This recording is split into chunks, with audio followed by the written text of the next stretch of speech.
Jadi seperti biasa sebelum kami mengumumkan beberapa pengumuman, seperti biasa ada ceramah selingan di sesi yang pertama yang akan dibawakan oleh adik kita Muhammad Rizky Haji Jafar. Untuk itu kepada adik kita Muhammad Rizky kami persilakan.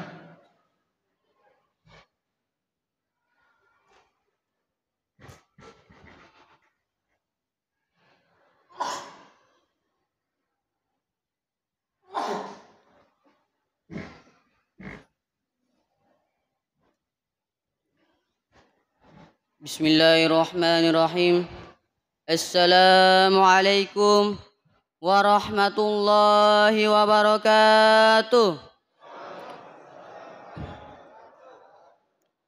Alhamdulillahi rabbil alamin.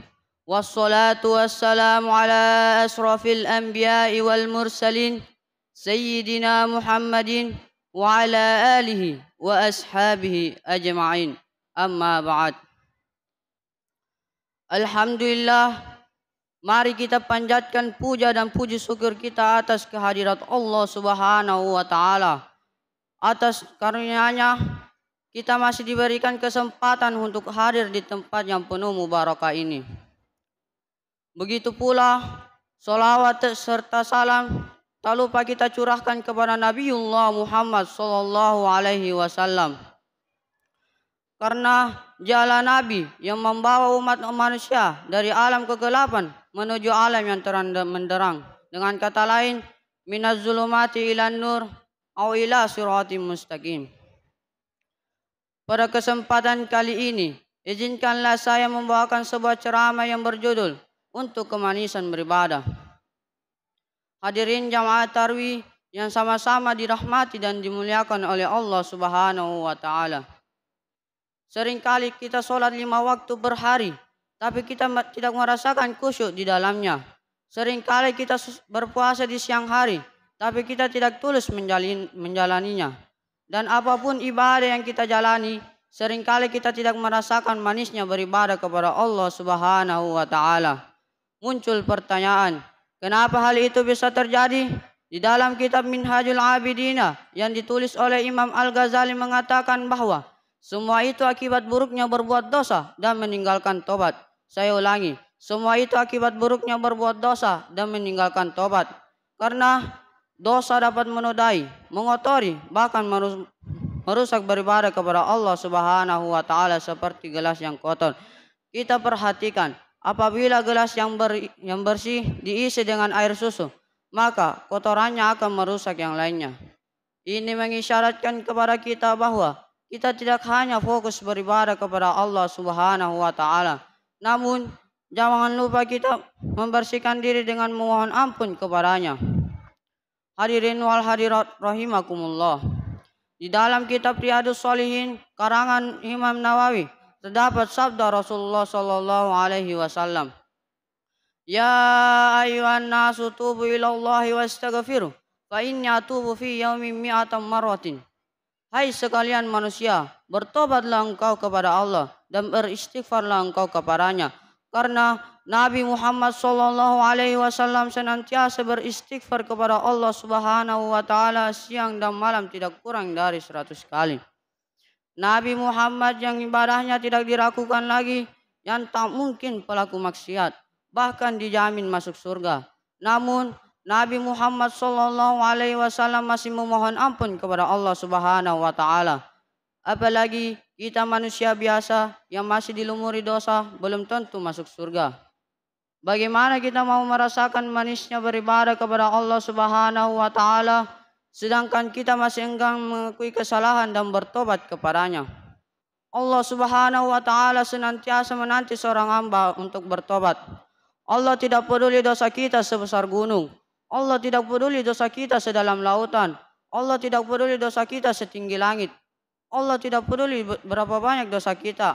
Asalkan kita bersungguh-sungguh bertobat kepada Allah, pasti Allah akan mengampuninya. Allah Subhanahu wa taala berfirman dalam Quran surah An-Najm ayat 32. Innallaha wasi'ul maghfirah Sesungguhnya Allah menyukai orang yang sesungguhnya Allah malu ampunannya. Bahkan Allah menyukai orang yang bertobat. Tidakkah kita ingin disukai oleh Allah Subhanahu wa taala? Allah Subhanahu wa taala berfirman dalam Quran surah Al-Baqarah ayat 222. Innallaha la yuhibbut tawwabina wa yuhibbul mutatakhirina. Sesungguhnya Allah menyukai orang yang bertobat dan Allah menyukai orang yang menyucikan diri. Hadirin wal hadirat rahimakumullah. Di dalam suatu riwayat dikisahkan bahwa suatu ketika ada seseorang yang melakukan perjalanan. Di tengah-tengah perjalanannya itu hewan tunggangannya lepas dan hilang di tanah yang luas. Lalu dia mencari-carinya hingga dia berputus asa. Kenapa tidak? Bekal makanan dan minumannya terdapat di tunggangannya lepas. Lalu dia beristirahat di bawah naungan pohon. Ketika dia beristirahat di bawah pohon, tiba-tiba hewan tunggangannya berdiri di dekatnya. Dengan bahagianya dia langsung memegang talinya. Dengan bahagia dia mengatakan, Allahumma anta abdi wa ana rabbuka. Ya Allah, engkau hambaku dan aku Tuhanmu. Dia salah ucap, saking bahagianya dia. Bayangkan para jamaah, jika kita berada di posisinya, lalu kendaraan kita hilang, sehingga kita merasa tidak ada lagi harapan. Tiba-tiba muncul di dekat kita, bahagia atau tidak? Tentulah bahagia, pasti sangat bahagia. Bahkan bahagianya Allah jauh lebih bahagia kepada orang yang mengempaskan sajadahnya dengan hati yang rindu kepada Tuhannya, seraya mohon ampun atas dosa-dosanya.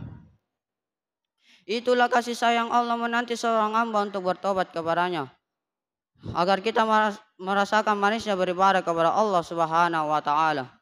Sebagai kesimpulan, saya akan menyampaikan sebuah pesan yang padat, mumpung pikiran masih akurat, karena dunia ini amatlah singkat, amat sayang jika diisi dengan maksiat. Segeralah kita bertobat, jangan sampai kita terlambat, karena kita tidak tahu kapan usia kita akan tamat untuk kemanisan bermunajat, agar kita bisa selamat dunia hingga di akhirat. Mungkin sekianlah apa yang dapat saya sampaikan. Mohon maaf bila ada kekurangan, karena hanya Allah lah pemilik kesempurnaan. Dan semoga ada keberkahan yang dapat kita curahkan dalam kehidupan. Akhirul kalam, wallahu musta'an wa alaihi tuklan. Wassalamualaikum warahmatullahi wabarakatuh.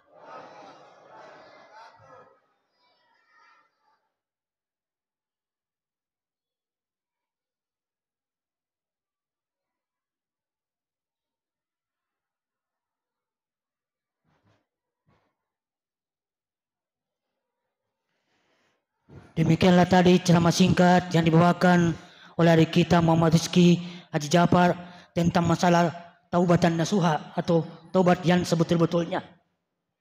Selanjutnya